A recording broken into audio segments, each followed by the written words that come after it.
Baseball New South Wales tip of the week. Today we're going to cover some footwork in the outfield. So the type of footwork that we use to be able to move to the ball.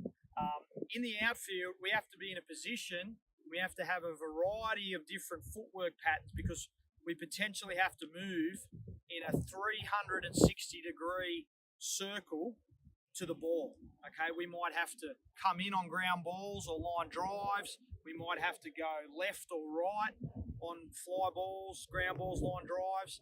And then a lot of the time in the outfield, we're using what we call drop steps to go back over our head to catch fly balls. So we need to be, one, in a good ready position to be able to move in a 360-degree range, all right? And then we have to learn to necessitate the correct footwork based on our read and where the ball is. Okay, so today I'm going to go through a really efficient and simple drill that you can implement with your players or that you can do as a player, which will help you have the right footwork on balls that are hit in a number of different directions. Okay, so the drill that you can implement with your players is called the wheel drill. Okay, so simply what you'll need is 6 cones, okay, and we want to set up a semicircle shape.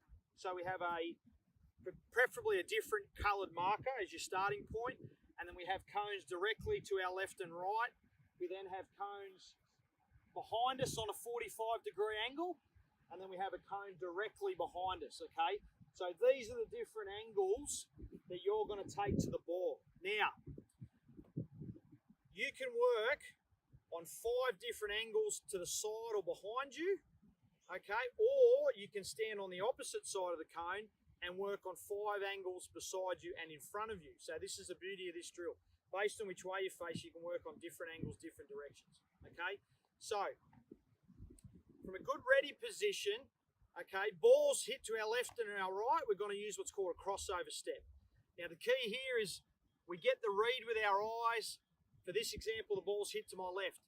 From a good athletic ready position, I have to be able to clear my left hip first. So my left hip will clear with a little jab step with the foot closest to the ball. I then use a good powerful crossover step to continue to the ball. Now this ball here might be catching a line drive, or it might be getting around on a ground ball, okay? Same technique to my right. I get the read, the ball's hit to my right. My first step is with the foot closest to the ball. It's a little jab step to open my hip. I then take a good hard crossover step. I'm either going to catch a line drive or get around a ground ball, okay? Now, ball's hit over my head. I'm going to use what's called a drop step, okay? Now, a little phrase here that'll help you is open the gate. So from our ready position, the ball's hit, we get the read over our head, we're going to open the gate. Open our hips, and our first step needs to be deeper than the line of the ball, okay? So we want to open the gate, have our chest inside the line of the ball, we're watching the ball, I'm running back, okay, and I can catch the ball. Same on the ball over my right shoulder. Drop step, open the gate, good hard crossover, stay with my chest inside the line of the ball and catch the ball, okay? And then finally, the hardest ball is the ball directly over my head.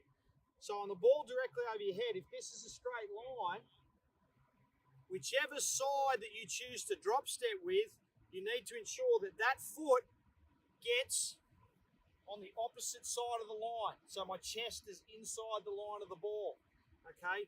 So I'm going to open the gate, get on this side of the line, so now I'm going straight back over my head, keep my chest in line with the ball, and catch the ball, okay?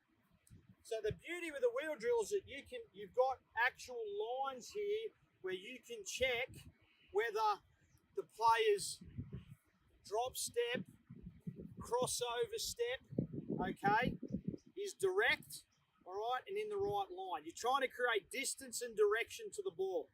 So if the ball's over my head, over my left shoulder, for example, I want to create distance with my first drop step and then direction to the ball. The quickest way to a baseball is a straight line. We're trying to work in straight lines, okay? Okay, now that you've worked on the balls to left, right, and over your head, now you can come on the other side of the cone and work on balls left, right, and in front of you. Obviously, we've covered the footwork for going directly to our left or right. Now, balls in front of us, generally sinking line drives or ground balls. Same thing. We want to take a direct line to the ball. So from a ready position, all right, here, the foot closest to the ball is going to take a little jab step and open this hip, then a good strong crossover, and we go to the ball. We're either going to catch a line drive or a ground ball. Okay, the ball to my throwing arm side, it's going to be my right foot closest to the ball. I see it, little jab step, open the hip, good crossover, and go and catch the ball. Okay, so for coaches to facilitate this drill, very simple. You have your players start on whichever side of the cone that you want them to work from, whether they're working over their head or in front. You're going to hold a baseball, okay, in your hand. Player will cross over and you're just going to flip the ball either side if you're working on balls to the side. If it's balls over their head, it's just an underhand toss, having them go back and catching the ball. But this is one of the most efficient drills for kids to learn the different footwork patterns as an outfielder, which will give you 360-degree range on catching a baseball. That's one of the biggest things as being a defender in our game, is that you have to be in a position and understand the footwork patterns that are going to allow you to work in a 360-degree range of movement to go and catch the ball. Okay, we hope you enjoyed this tip. Some kids may find this difficult to start with. Please persevere with it. I'll guarantee you, if you can nail this drill and you can nail the footwork patterns, it's going to put you in a much better position to catch a greater range of balls on the ground, line drives in the air, than if you don't practice it. Hope you enjoy this tip. Best of luck with it.